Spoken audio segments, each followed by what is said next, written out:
Hello everyone, welcome back to this channel. In this video, I'm going to show you how to get music on CapCut apps. Now let's get started. First, after you open your CapCut apps, you just click on add audio, this one. So you just click on it, and then in here you just click on in here you just click on sound,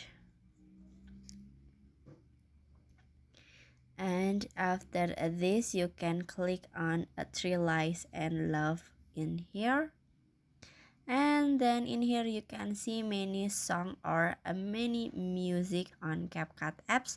You just click on plus this one, or if you this icon like this, you just click for download. Please waiting, and then after this you can click check icon in here and finish. So that how to get a music on a CapCut apps. I hope you found this video to be helpful. If you enjoy the content, please consider like, comment, and subscribe down below. Bye bye.